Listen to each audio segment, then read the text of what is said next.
മുതലാക്കാക്ക് ഇത് എന്തിന്റെ കേടാന്ന് എനിക്ക് മനസ്സിലാവാതെ. എന്തായാലും അങ്ങേരുത് സ്വമേധയാ ഇറങ്ങി പുറപ്പെട്ടിട്ടുള്ള പരിപാടിയല്ല. കണ്ണ് പൊടിയിലുള്ള എന്തെങ്കിലും ഒരു കാര്യം ചെയ്യണം. ഇല്ലെങ്കിൽ ഒരു ഹെൽത്ത് ഇൻസ്പെക്ടർ നിലക്ക് എന്നെ വല്ലാണ്ട് ബാധിക്കും.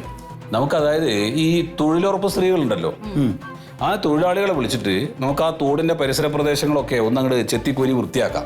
പുല്ലൊക്കെ അതിന് പുല്ല് ചേർത്താനുള്ള മിഷൻ വേണ്ടേ? മിഷൻ ഉണ്ടല്ലോ. എവിടെ ഉണ്ട് മിഷൻ? മിഷൻ ഇല്ല പ്രസിഡന്റ്, സെക്രട്ടറി ഇല്ല.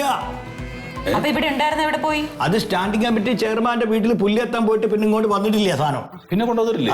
അത് മാത്രമല്ല, ആ കയ്യിലിടുന്ന ഉറേ കാലിലിടുന്ന കവർ ഇതൊന്നും ഇല്ല ഇവിടെ. സാറേ മറ്റേ വകതിരി വീട് വരുന്നുണ്ട്. കാര്യം മന്മഥനോ? അടുത്തെന്ത് പള്ളിക്കെട്ടുപോയിട്ട് വരുവാ. വരട്ടെ. മന്മഥ വാ. അല്ല, പഞ്ചായത്ത് പ്രസിഡന്റും പഞ്ചായത്ത് സെക്രട്ടറിയും നമ്മുടെ ഹെൽത്ത് ഇൻസ്പെക്ടറും ഒക്കെ ഇരിക്കുന്നിടത്തോട്ട് പ്രതിപക്ഷ നേതാവിന് കയറി വരാവോ എന്ന് അറിഞ്ഞൂടാ.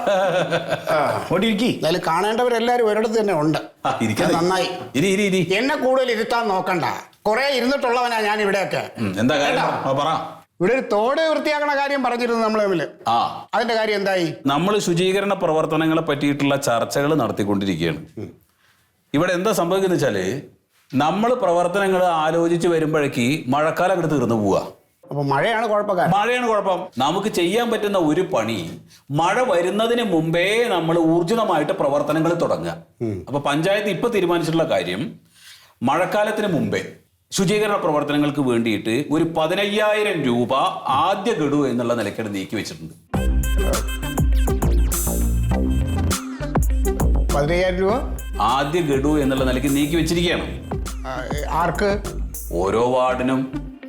ഈ വാർഡ് എന്ന് പറയുമ്പോ വാർഡ് അതല്ല, ഇത് വാർഡിൽ ഇത് എവിടേക്കാണ് ഇത് പോകുന്നത് എന്നുള്ളതാണ് അറിയേണ്ടത്. എവിടേക്കാ ഫണ്ട് പോകുന്നത് നിങ്ങൾക്ക് അറിഞ്ഞൂടെ? നിങ്ങൾ വാർഡ് മെമ്പറായ ആളല്ലേ? വാർഡ് മെമ്പർക്കല്ലേ കിട്ടുക? അങ്ങനെ ആവണം. വരുന്നുണ്ട്. ഇരിക്കും ഇത്രയുള്ള കാര്യം. ആദ്യ ഗഡു 15,000 രൂപ വെച്ച് കൊടുക്കുക. അപ്പൊ തീരുമാനമായി. പിന്നെ പ്രവർത്തനങ്ങളൊക്കെ നോക്കിയിട്ട് കൂടുതൽ പൈസ വേണമെന്നുണ്ടെങ്കിൽ നമുക്കൊരു 15 കൂടെ കൊടുക്കാൻ പറ്റും. ഇനി അതിലും തീർന്നില്ല. ഈ ദുരിതങ്ങള് ബുദ്ധിമുട്ടുകൾ ഒക്കെ വരുമ്പോ അതിന്റെ ഒരു അളവ് നോക്കിയിട്ട് നമുക്ക് വീണ്ടും വേണമെങ്കിൽ പൈസ നമുക്ക് നീക്കി വെക്കാൻ പറ്റും. അങ്ങനെയാണ് ഇപ്പോ. ഞാൻ പറയുന്നതുകൊണ്ട് ഒന്നും തോന്നരുത്. ഇങ്ങനെയുള്ള വികസന കാര്യങ്ങളില് എനിക്ക് ഭരണപക്ഷമൊന്നുമില്ല, പ്രതിപക്ഷമൊന്നുമില്ല. നാടിന്റെ വികസനം അത് മാത്രമേ എന്റെ ഉള്ളിലുള്ളൂ.